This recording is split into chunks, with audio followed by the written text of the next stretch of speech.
시간 하나님 말씀 마가복음 5장 35절부터 보시겠습니다.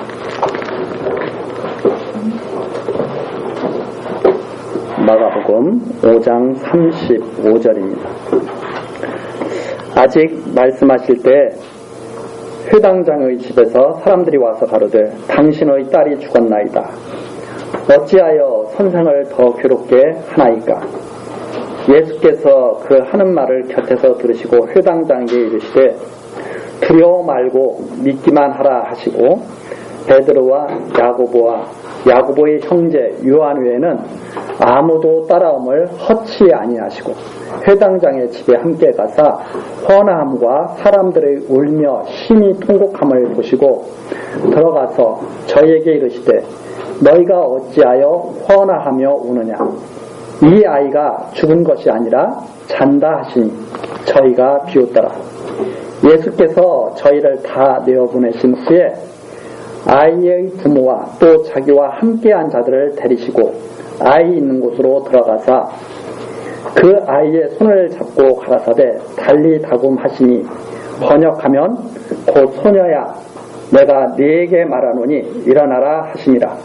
소녀가 곧 일어나서 걸으니 나이 12살이라. 사람들이 곧 크게 놀라거늘 예수께서 이 일을 아무도 알지 못하게 하라고 저희를 많이 경계하시고 이에 소녀에게 먹을 것을 주라 하시니라. 43절까지 내용입니다. 회당장 야이로의 죽은 딸을 살리는 표적으로 하나님의 아들이심을 증거하시는 그런 내용입니다. 하나님 나라를 가르치시는데 비유로 가르치시고 표적으로 증거하시면서 이렇게 죽은 자를 살리시는 이가 바로 그리스도라는 사실을 증거하고 있는 그런 내용이죠. 그런데 이제 많은 사람들이 여기에서 이제 이런 말 똑같은 성경을 읽고도 다 자기 좋은 대로 가르치는 경우가 참 많습니다. 여기에서 보면 36절에 나오죠. 두려워 말고 믿기만 하라. 두려워 말고 믿기만 하라. 모든 일이 다 이루어진다. 이렇게 가르치는 거죠. 그러면 사람들에게는 큰 소망의 말이 되기도 합니다. 그러나 여기에서 모든 일을 믿기만 하면 너가 원하는 모든 일이 이루어진다는 말이 아니죠. 내가 그리스도로 왔는데 너의 딸을 살리겠다는 말입니다. 그래서 믿기만 하라 이것은 사람이 믿는 게 아니죠. 사람이 믿는 게 아니라 하나님께서 믿음은 주시는 선물이라고 했습니다. 그런데 우리가 자꾸 이렇게 믿기만 하라 이런 말을 딱 들으면서 내가 믿어야 되는구나. 내가 믿어야 되는구나. 이렇게 자꾸 생각을 하죠. 그게 아니라 믿게 하신다 이 말입니다. 믿게 하신다. 그래서 그 선지자가 이미 하나님께서는 죽은 자를 다 살리실 것을 이미 다 말씀해 놨거든요. 이게 구약에 이루어진 대로 예수님께서 실제적으로 다 보여주시는 그런 내용입니다. 그러니까 하나님의 택한 백성들을 다 살리실 것을 갖다가 실제적으로 보이시는 것을 지금 알 수가 있는데, 예를 들어서 선지자 중에 에스겔 선지자가 있습니다. 에스겔.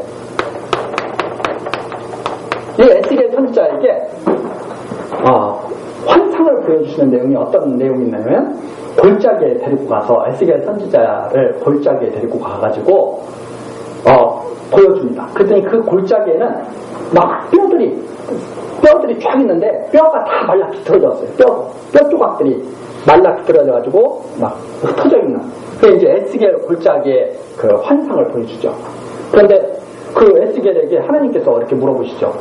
이 뼈들이 능히 살겠느냐? 근데 이 뼈들이 어떤 뼈냐면, 이 뼈가 있는데 그냥 뼈가 아니에요. 말라 비틀어진 거예요. 다 말라가지고 이건 정말 죽은 지 오래돼가지고 완전히 다 뼈 조각이 여기저기 흩어져 있고 그게 막 가득 쌓여 있습니다. 에스겔 선지자에게 하나님이 물어보시죠.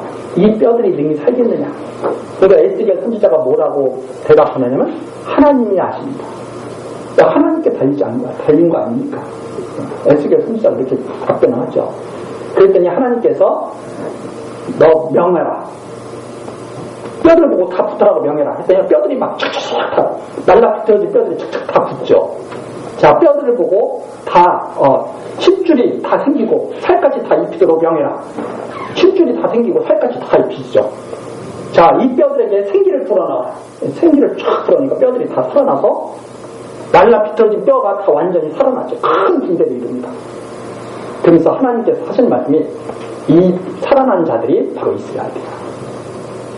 이렇게 말씀하시는 내용이 에스겔 선지서에 나오죠. 그걸 보면 그건 무슨 말씀이시냐? 뼈들이 살아날 거 믿고 있는 그런 내용이 아니잖아요.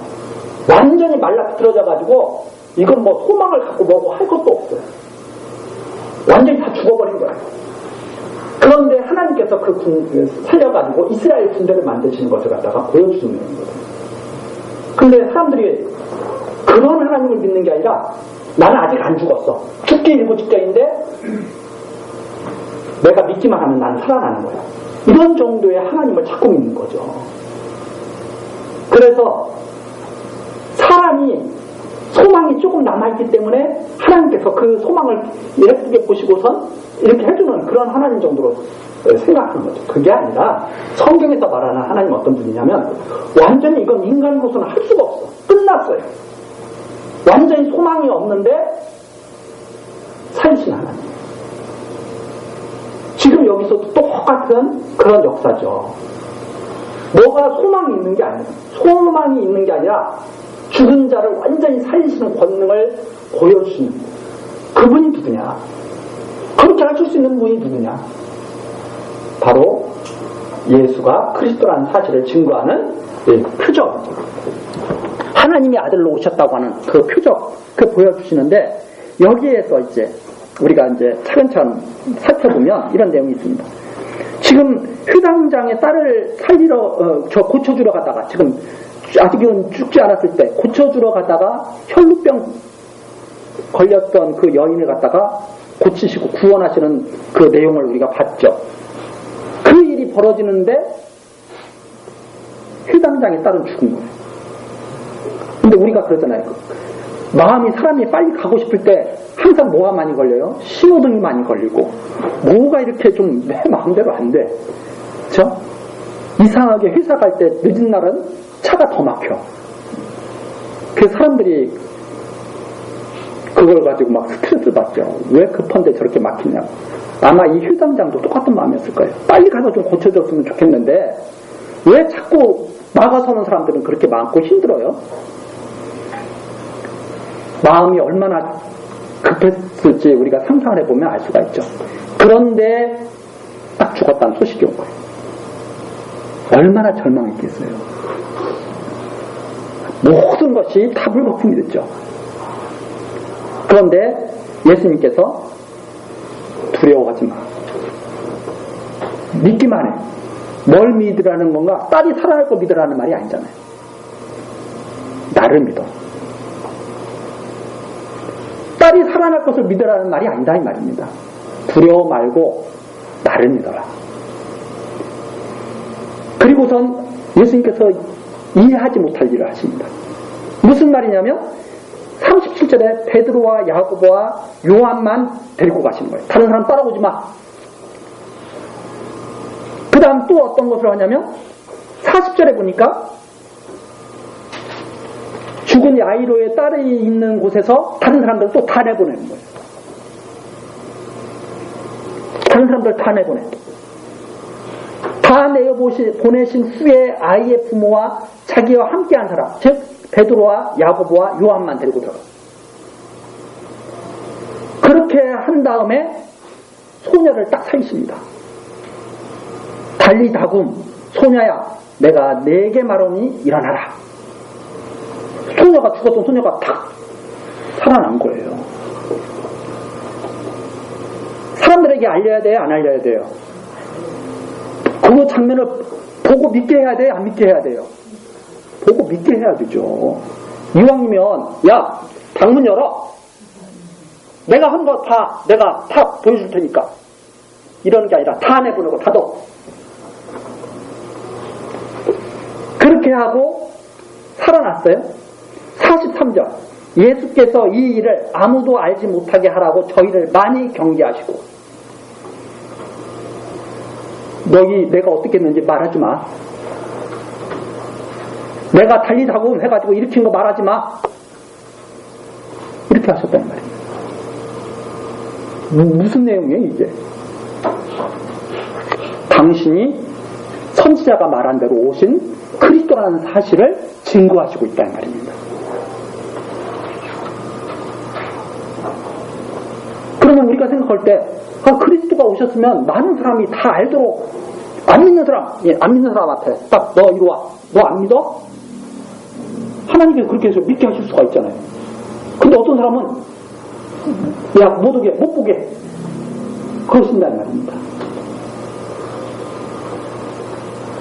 이미 이사야 선지자에게 또 다른 선지자들에게 다 예언해놨다는 말이에요. 예레미야 선지자에게도 예언해놓고 다 예언해놨어요. 한번 가서 보시겠습니다. 이사야 6장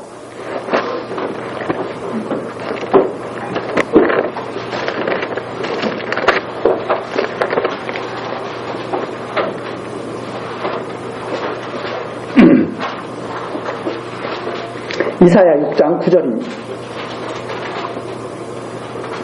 여호와께서 가라사대 가서 이 백성에게 이르기를 너희가 듣기는 들어도 깨닫지 못할 것이요 보기는 보아도 알지 못하리라 하여 이 백성의 마음으로 둔하게 하며 그 귀가 막히고 눈이 감기게 하라. 선지자를 보내시는데 하나님이 선지자를 보내시는데 백성들의 눈을 감기게 하라. 보아도 보지 못하게 하고 들어도 듣지 못하게 하고. 하나님이 무엇을 염려하셨느냐? 10절의 중간에 나오죠. 염려컨대 그들이 눈으로 보고 귀로 듣고 마음으로 깨닫고 다시 돌아와서 고침을 받을까 한다. 야, 그들이 고침받으면 안 돼. 그들은 망해야 돼. 그러니까 절대 보게 하면 안 된다. 듣게 하면 안 된다. 선지자가 물어봅니다. 11절 내가 가로되 주여 어느 때까지니까? 어느 때까지 그걸 해야 되는데요.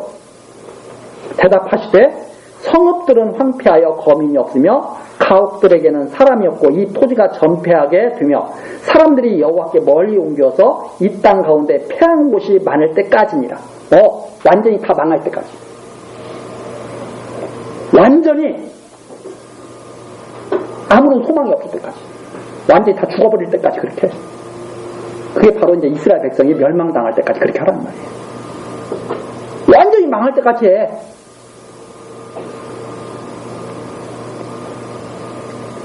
그러면서 13절이죠. 그 중에 10분의 1이 오히려 남아있을지라도 그것도 삼켜문 받을 것이나 밤나무 상수리나무가 배임을 당하여도 그 구루터기는 남아있는 것까지 거룩한 씨가 그 땅에 거룩하다. 야 10분의 1이 남아있어도 안 돼. 다 완전히 다 베어버려. 그리고선 거기에서 구루터기에서 거룩한 씨가 솟을 거야.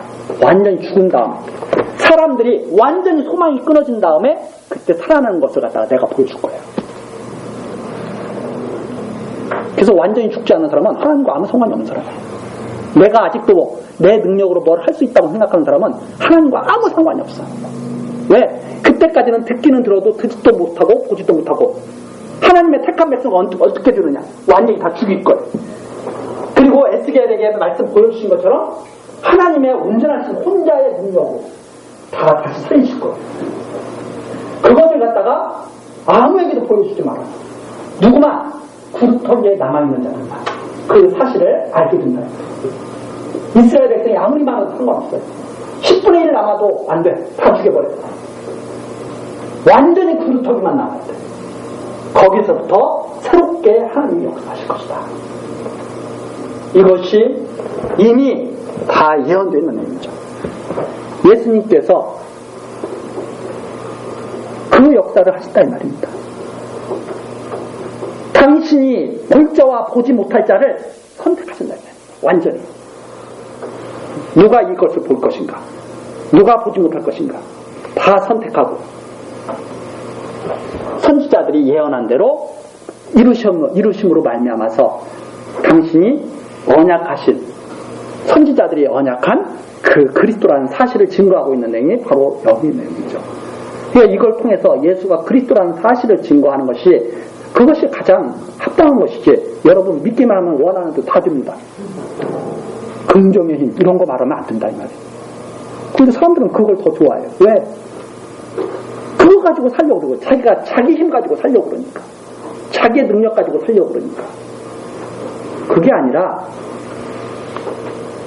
완전히 자기 것이 없어야 하나님께서 역사하시는 것을 볼 수가 있는 거죠.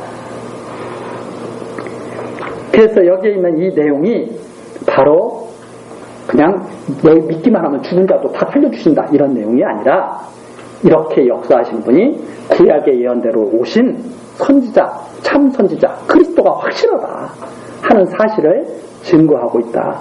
그래서 우리가 여기서 아는 것 다시 생각할 수 있는 것이 뭐냐면 이 일을 행하시는 일을 온전히 바라보고 믿게 되는 거죠. 아, 이렇게 하실 수 있는 분, 저분이 그리스도구나. 그래서 예수가 누구냐? 주는 그리스도시요 살아계신 하나님의 아들입니다. 베드로가 그렇게 고백했을 때 그래 그걸 알게 하시는 이가 바로 하나님이야. 이렇게 예수님께서 말씀하시는 거죠. 그래서 이 그리스도라는 이 말 속에 정말 많은 진리가 여기에 담겨있죠. 그리스도라는 이 말 속에. 예수님께서 그렇잖아요. 나로 말미암지 않고는 아버지께로 올 자가 없느니라 했거든요. 나로 말미암지 않고는. 그러니까 그리스도를 통하지 않고는 아버지께로 올 자가 없어요. 중요한 말씀이죠. 이 진리 안에 모든 것들이 다 통이 쫙 뜨죠. 근데 이 진리를 제대로 깨닫지 못하니까 자꾸 이상한 소리들이 계속 나오는 거예요. 그리스도를 믿는 거가 가지고 부족하다. 나도 뭔가 해야 되지 않느냐. 자꾸 이런 생각을 하는 거죠. 제대로 믿기만 하면 이 산다고 저 산으로 옮기라고 옮기는 일이 생길 거예요. 가장 놀라운 역사가 뭐예요? 나 같은 존재가 어떻게 천국에 가? 어떻게 하나님 앞에 내가 설 수 있어요? 근데 서는 일이 생긴다 이 말입니다. 그게 믿음이죠. 믿음으로 가능한 일이죠. 그게 믿음으로만 할 수 있는 일. 그런데 사람들은 그 엄청난 이 산으로 옮기라 하면 옮길 것이다. 그 말 자체에 피를 꽂혀가지고 야 예수 믿기만 하면 내가 원하는 이 막 엄청난 내가 세상 사람들이 놀라는 일을 내가 할 수 있어. 뭐가 그게 놀랄 일이에요. 뭐 빌딩 짓고 그러는 게 놀랄 일이에요? 그거 아무 놀랄 일 아니에요. 뭐 교회를 갖다 막 의리열에 건축하고 그거 놀랄 일 아니에요. 그거 재벌들이 다 할 수 있는 일이고 조금만 돈 있는 사람이 마음 한번 먹으면 의리열에 호텔처럼 빌딩 다 지을 수 있고 교회당 건축할 수 있고 그래요. 엄청난 정말 놀랄 일이 뭐냐? 우리 같은 존재가 하나님 앞에 설 수 있다는 거예요. 그런데 그것은 별로 관심이 없어. 그럼 뭐만 관심 있느냐? 내가 세상에서 얼마나 많은 일을 하는가를 보여주고 싶어. 사람들에게. 봐. 내가 이렇게 하나님께 사랑받는 사람이야. 보여주고 싶어. 얼마나 하나님께 사랑받지 못했으면 그걸 보여주고 싶겠어요. 그냥 생각을 해보세요. 사람들이 자존감이 없는 사람들이 뭐냐면 다른 사람들한테 인정받고 싶어 하는 거예요. 자존감이 없어. 엄청나게 자존감이 없기 때문에 다른 사람한테 인정받고 싶어가지고 난리를 치는 거예요. 그래서 다른 사람이 좋아할 만한 일이 뭐가 있나. 그러나 자존감이 높은 사람은요, 다른 사람이 인정하든 말도 아무 상관없어. 왜? 내가 기뻐 그냥. 하나님 앞에 사는 사람들이 바로 그런 사람들입니다. 하나님과 같이 있는데 그 이상 뭐가 더 있어요. 그런데 뭔가 내가 막 해가지고 사랑받았다는 걸 보여주고 싶은 거야. 아니 사랑받는 그 자체로 감사하고 기쁜 거지. 이 진리 안에 우리가 푹 빠질 때 하나하나 어둠이 물러가고 밝은 빛이 비치게 되는 거죠. 여기에서도 마찬가지예요. 아무에게나 이걸 보여주시는 것이 아니라 하나님이 택한 백성, 택한 자들에게 이 일을, 이 놀라운 일을 보여주죠. 6장으로 넘어갑니다. 이제 6장에서부터는 9장까지는 하나님의 아들로 오셔가지고 빛을 비추시는데 배척당하면서 섬기는 그런 내용을 보여주십니다. 배척당하면서 섬긴다. 왜 배척당하면서 섬길까? 선지자들이 그렇게 본을 보였다 이 말입니다. 다 배척당했다. 선지자들이. 그래서 6장 1절입니다. 예수께서 거기를 떠나사 고향으로 가시니 제자들도 쫓으니라. 제자들도 계속 데리고 다니시죠. 안식일이 되어 회당에서 가르치시니 많은 사람이 듣고 놀라 가로되 이 사람이 어디서 이런 것을 얻었느냐? 이 사람의 받은 지혜와 그 손으로 이루어지는 이런 권능이 어찌 됨이냐? 예수님께서 하시는 일이 참 놀라운 일이에요. 그런데 3절에 나오죠. 이 사람이 마리아의 아들 목수 아니냐? 목수가 아니냐? 예수님께서 목수 집안이에요. 목수 집안. 판검사 집안이면 얼마나 좋겠어요? 목수 집안. 지금으로 말하자면 흙수저. 그냥 하루 벌어서 하루 먹고 사는 사람. 뒤에 나오죠. 야고보와 요셉과 유다와 시몬의 형제가 아니냐. 그 누이들이 우리와 함께 여기 있지 아니하냐 하고 예수를 배척한지라.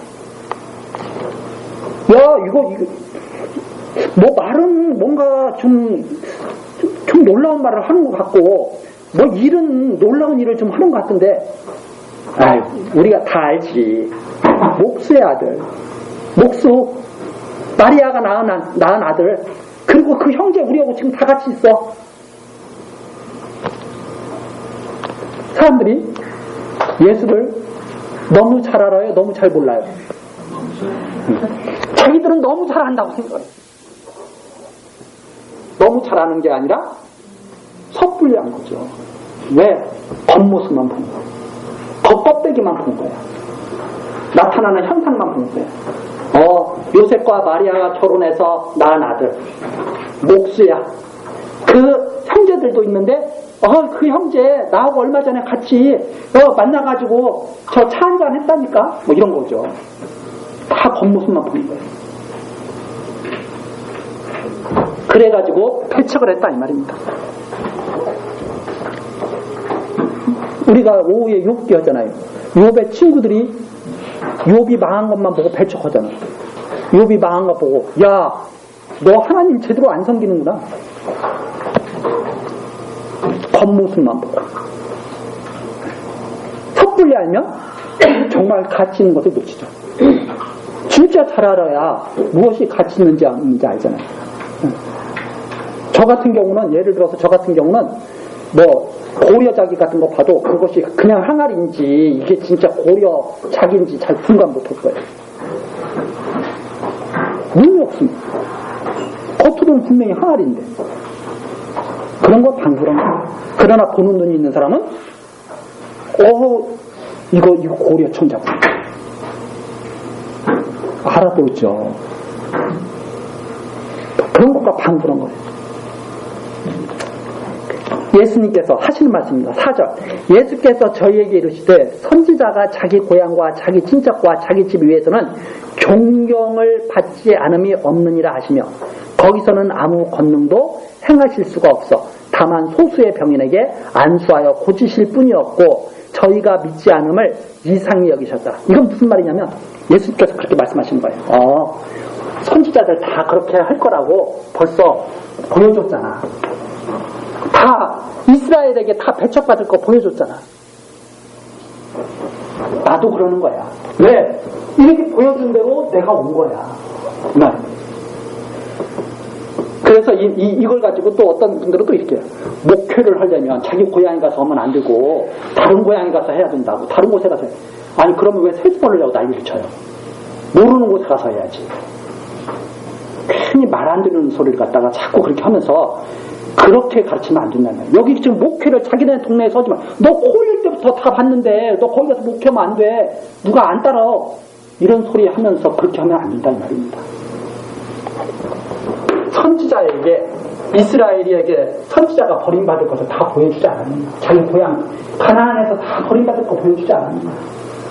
그것처럼 내가 그 선지자가 온 것이다. 그러면서 예수님께서 권능을 별로 행하지 않는 것이다. 그래서 이상히 여기셨다. 이상히 여기셨다는 것은 무슨 말이냐면 어쩜 이렇게 하나님이 미리 말씀하신 이 역사가 그대로 이루어지는지 보여주셨단 말이에요. 정말 이건 정말 신묘막측한 거죠. 그런 의미로 지금 말씀하시는 거죠. 그래서 믿음을 가진 자가 별로 없기 때문에 거기서는 큰 구원의 역사를 하시질 않는 거죠. 믿음을 갖다가 주신 자가 별로 없는데 무슨 역사를 하시겠어요? 다 감추시지. 바로 그런 내용입니다. 그것이 바로 6절까지 나옵니다. 하나님 뜻대로 이렇게 이루어지는 겁니다.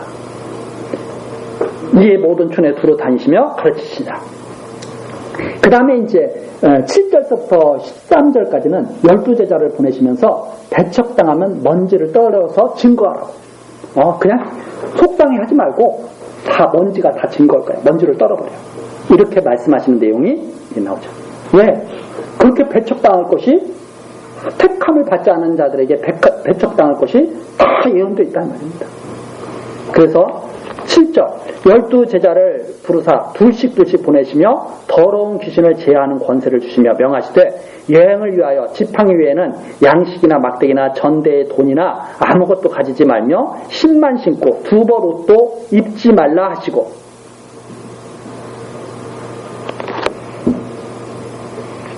전도를 할 때, 전도 여행을 떠날 때 너희들 이렇게 해. 왜 이렇게 명하시는가? 하나님의 능력대로 된다는 것을 보여주시는 겁니다. 사람이 준비해서 이루어지는 게 아니라 하나님께서 다 이루신다 이 말입니다. 근데 우리가 준비하려면 다 예비해야 되잖아요. 쓸 거 다 준비하고 다. 근데 복음은 그렇게 전해지는 게 아니라는 말이죠. 그래서 이런 것도 또 마찬가지입니다. 이런 것도 하나님께서 말씀하신 대로 지금 이루어지는 걸 보여주는 거지, 이게 무슨 목회자들에게 지금 이렇게 살라는 말이 아니죠. 그럼 만약 이대로 하려면 목회자들은 어떻게 해야 돼요? 지팡이에는 이렇게 해야지. 근데 조금만 목회 저거 해가지고 교회가 커지고 그러면 승용차도 좋은 거 타고 다니고 그러는데 어떻게 하라지? 10만 싣고 다니라고 하는데 무슨 승용차를 타고 다녀요. 10만 싣고 다니라고 했는데. 그런 식으로 전하면 안 된다 이 말입니다. 그래가지고 여기에 그러니까 이 성경을 보고 성경대로 이렇게 따라가는 게 아니라 다 자기 좋은 대로. 뭐 앞에도 나오죠. 마리아 얘기할 때도 옆에 종교에서는 그러잖아요. 성모 마리아.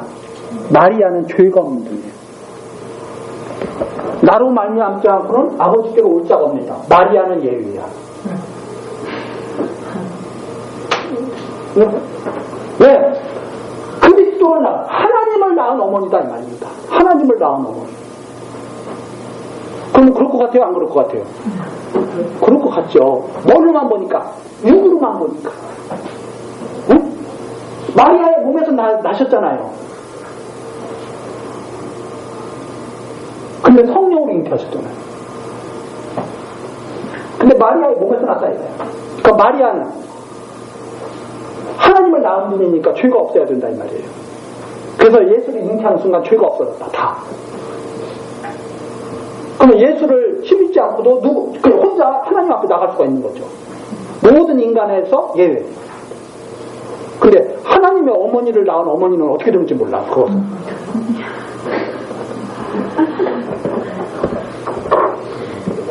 더 높은 분 아닌가?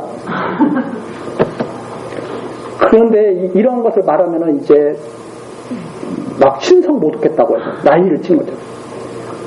옛날 같았으면은 목 잘려서 죽거나 불태워 죽거나 그런 거죠. 참 육의 일로 자꾸 세상을 본다 이 말이다. 육의 일로. 성령의 일로 보는 게 아니라 영의 일로 보는 것이 아니라.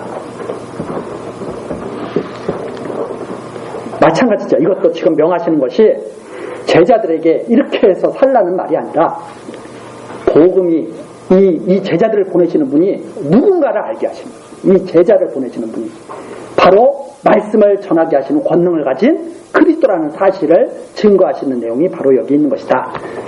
그래서 당신이 배척받는 것처럼 이 제자들도 역시 배척받게 될 것을 갖다가 말씀하시면서 11절이죠. 어느 곳에든지 너희를 영접지 아니하고 너희 말을 듣지 아니하거든 거기서 나아갈 때 발 아래 먼지를 떨어버려 저희에게 증거를 삼으라 하시니 제자들이 나가서 회개하라 전파하고 많은 귀신을 쫓아내며 많은 병인에게 기름을 발라 고치더라. 왜? 17절에 나오잖아요. 더러운 귀신을 제어하는 권세를 주셨다 이 말입니다. 제자들에게. 그리고 제자들이 이 일을 하는 거예요. 이게 바로 사도들을 보내시면서 하신 일입니다. 근데 이걸 가지고 지금도 귀신을 자기 마음대로 막 쫓아낼 수 있다고 또 막 또 하는 분들이 또 있어요. 얼마 전에 그것 때문에 신문에 또 떠들썩고 신문방송에 떠들썩했잖아요. 이것을 갖다가 자기한테 막 적용시키는 거죠. 지금 12제자를 보내시면서 사도권을 주시는 건데. 자, 14절입니다. 자, 이렇게 이제 놀라운 일이 이제 일어나는데 14절서부터 29절. 예수의 소문이 나자 헤롯은 죽였던 세례 요한이 살아났다고 하면서 생각하는 내용이 여기 나옵니다. 이에 예수의 이름이 드러난지라 헤롯 왕이 듣고 가로되 이는 세례 요한이 죽은 자 가운데서 살아났도다. 그러므로 이런 능력이 그 속에서 운동하느니라 하고 어떤 이는 이가 엘리야라 하고 또 어떤 이는 이가 선지자라 하니 옛 선지자 중에 하나와 같다 하되 헤롯은 듣고 가로되 내가 목배인 요한 그가 살아났다. 헤롯이 두려운 거예요. 야, 세례 요한이 살아났나 보네. 세례 요한은 이 헤롯이 목을 베어서 죽여버렸어요. 이 세례 요한이 예수의 길을 평탄케 하기 위해서 먼저 보냄을 받은 자죠. 근데 세례 요한이 목 잘려서 죽었다는 것은 예수도 배척받는 말 말이거든요. 아니, 왕이 사신을 먼저 보냈어요. 야, 내가 온다고 얘기해. 사신을 먼저 보냈더니 그 사신을 목을 베어서 죽여버려. 그럼 왕이 오면 어떻게 하겠다는 소리예요? 죽이겠다는 소리거든요.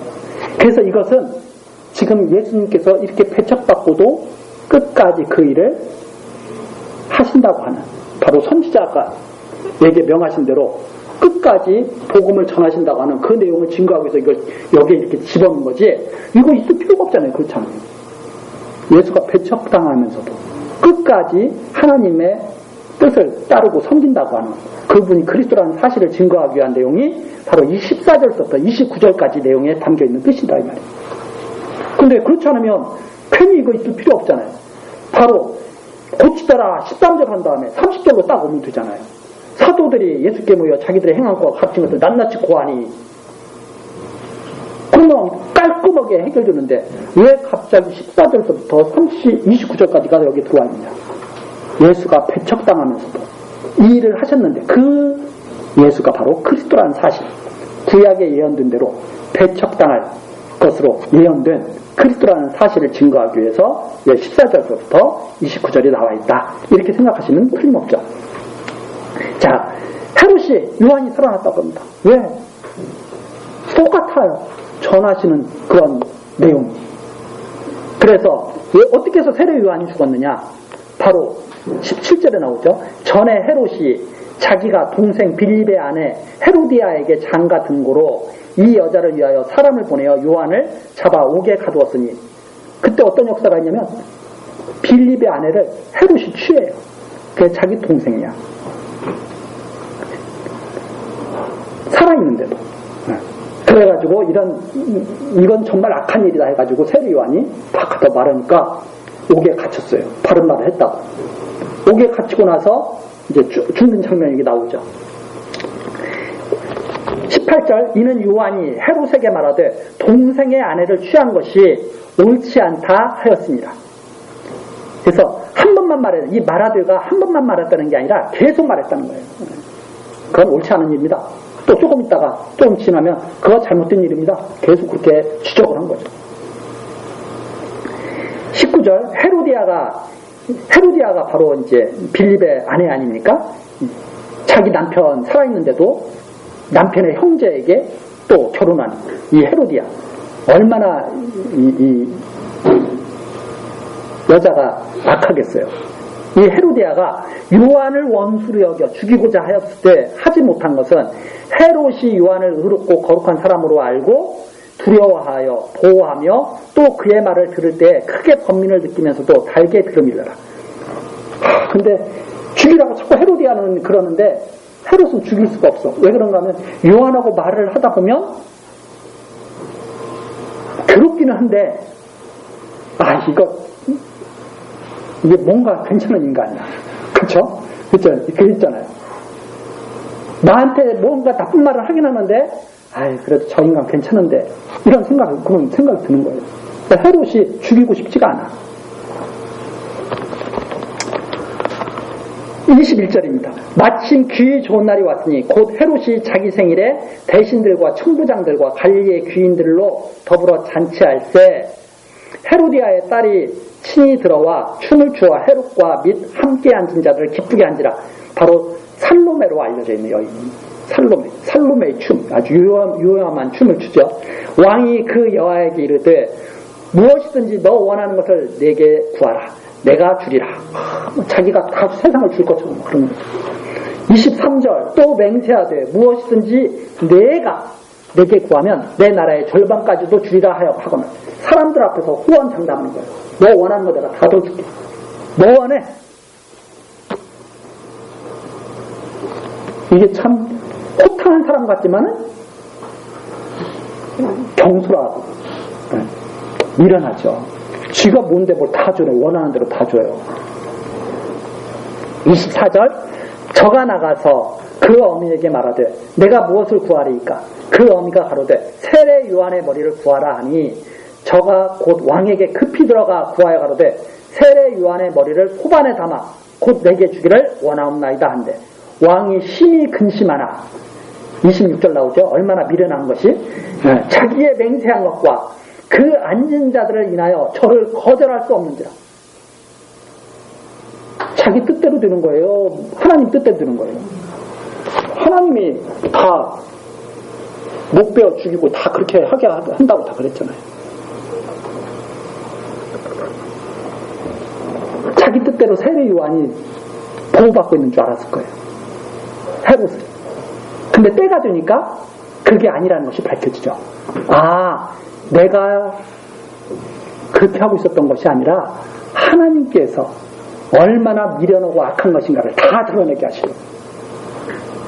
인간이 얼마나 연약하고 자기 체면 때문에라도 악을 행할 수 있는 존재라는 것을 다 확실하게 깨닫게 하시려고. 이게 인간이에요. 그래서 많은 인간들이 서로 그러죠. 나는 의인이고 너는 악인이야.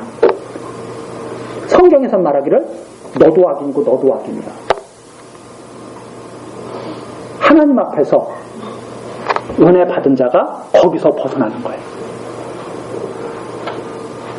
그래서 사람들은 서로 똥 묻은 사람들이 서로 싸우는 거예요. 네 똥이 냄새가 더 나냐 내 똥이 냄새가 더 나냐. 냄새가 어디가 더 나요? 다 똑같이 나지. 그런데 사람들은 거기에서 편드는 거예요. 또. 하나님을 생각해야죠.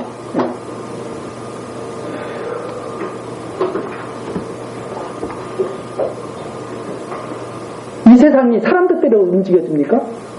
하나님 뜻대로 움직입니다. 성경은 말하죠. 근데 사람들은 사람 뜻대로 움직인다. 자꾸 생각을 하죠. 그 사람들이 무슨 말을 듣겠어요? 그 사람들이 하나님을 두려워하지 않죠. 자기 뜻대로 세상을 할 수 있다는 사람들이 하나님을 두려워하겠어요? 그래서 그런 사람들이 권세를 잡고 있는 이 세상이 어둠의 권세에 맡겨졌다고 말합니다.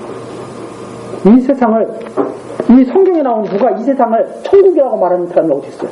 다 어두운 권세가 잡고 있다. 이 세상은 망할 때까지 듣지 못할 거예요. 다. 새 나라와 새 땅을 받을 사람만이 들을 거예요. 그래서 어느 때까지? 완전히 망할 때까지 그렇게 될 거예요. 아까도 이사야 선지자가 그랬잖아요. 완전히 망할 때까지 귀도 다 막히게 하고 눈도 다 보지 못하게 하라. 완전히 망할 때 마지막 구루터기에 남아있는 하나님의 사람들만 구원할 것이다.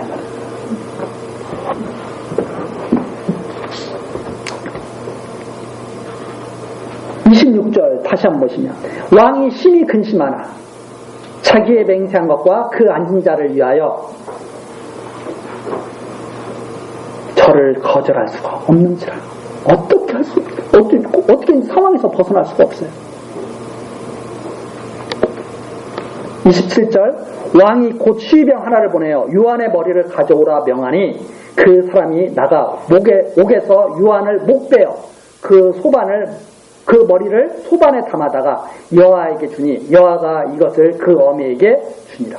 이 헤로디아하고 그 딸 살로메가 사람들 보기에는 아름다웠을지 몰라도 정말 독하고 무서운 여인이라는 걸 알 수가 있죠. 세례 요한의 목을 보고 기뻐하는 거예요.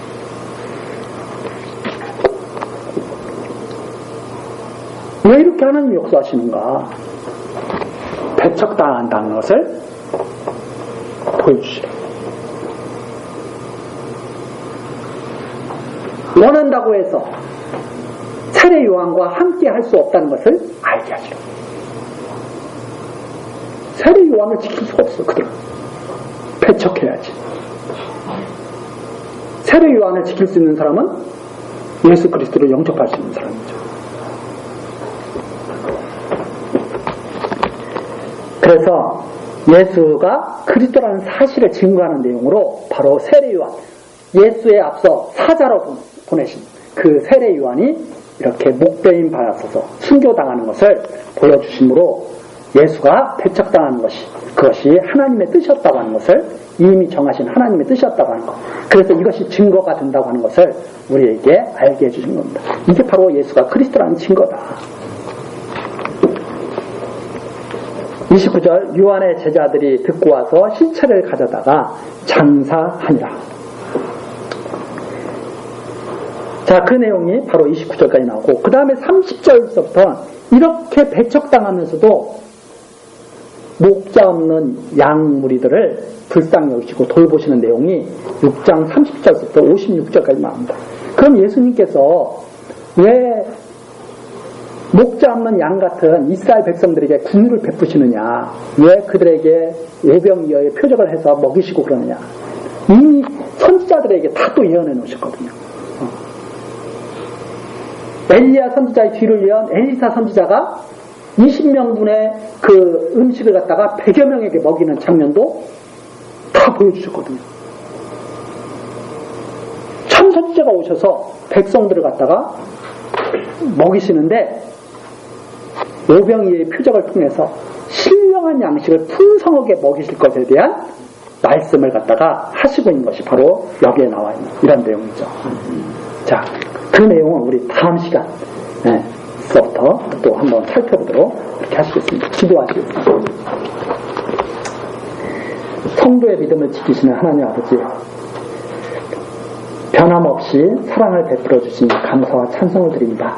이 시간에도 우리들에게 마가복음을 연구하게 성령으로 역사해 주시고 하나님의 기뻐하시는 뜻이 무엇인지 깨달아가도록 하셨습니다. 하나님, 듣고 배운 바 말씀에 우리들 온전히 순종하게 하시고 선한 일에 힘쓰게 하시며 영원한 은혜의 영광에 이를 수 있도록 하나님 인도하여 주옵소서. 예수 그리스도의 이름으로 기도드리옵나이다. 아멘.